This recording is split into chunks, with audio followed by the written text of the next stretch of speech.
Ombi la Roma Mkatoliki, rapa ambaye bado ameendelea kwa miongoni mwa watu ambao wanazungumziwa mpaka hivi leo ni yeye mwenyewe. Sasa akiweka wazi kwamba hali ya Mange Kimambi sio shwari. Pengine kuna Watanzania ambao wangetamani ama walikuwa na uwezo wa kwenda mpaka hospitali kwa Mange na kuweza kumtazama. Nikwambie tu kwamba miongoni mwa kitu ambacho pia kimemdhoofisha Roma Mkatoliki mpaka Mange Kimambi ni kutowaona watu wa karibu wakienda kumtembelea hospitali. Ni kweli sio tu kwa Mange, ingekuwa kwa mtu wa aina yoyote, kwamba una watu wako wa karibu ambao ulikuwa unaishi nao vizuri, ulikuwa unasaidiana nao vizuri, alafu kipindi cha shida ambacho umelazwa unaumwa hoi bin tabani, hauoni mtu akija kukusalimia. Zaidi unaambiwa taarifa tulizozipata ni kwamba yani watoto na mume wa Mange ndo ambaye amekuwa akionyesha upendo na sapoti pale hospitalini, lakini moja kwa moja wale marafiki na washikaji mbalimbali ambao walikuwa wanamsapoti Mange, aise, baada ya kuthibitika kwamba Mange yuko hospitali na hali yake si nzuri,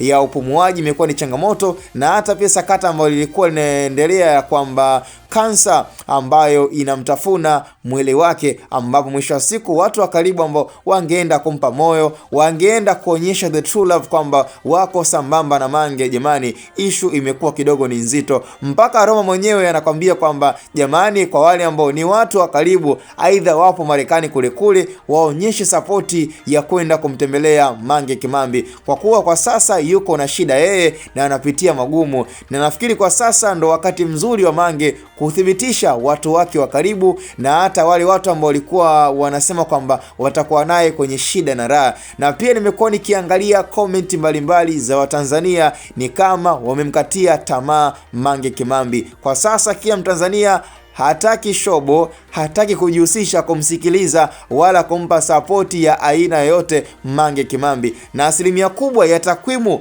za maoni ya Watanzania wanamwombea Mange aweze kupoteza maisha. Jamani, kwa yote yaliyotokea Oktoba 29 bado ni doa zito sana ambalo Watanzania wanakumbuka mchochezi aliyekuwemo kwa asilimia 80 mpaka 90 aliyowafanya vijana wakafa mwaka jana. Aise, Mange aliweza kuhusika kwa asilimia kubwa, hivyo hasira za Tanzania bado zimeendelea kuwepo kwa Mange Kimambi ya kwamba ni bora akafa moja kwa moja akapoteza maisha. Yani kama ni machungu, kama ni ghadhabu zilizotokea mwaka jana, basi ziweze kumfata yeye Mange Kimambi ambaye aliweza kuchochea maandamano kwa vijana na Watanzania wengi wakiweza kumsikiliza. Cha msingi tukutane kwenye upande wa comment short code ndani ya Hatboy Media.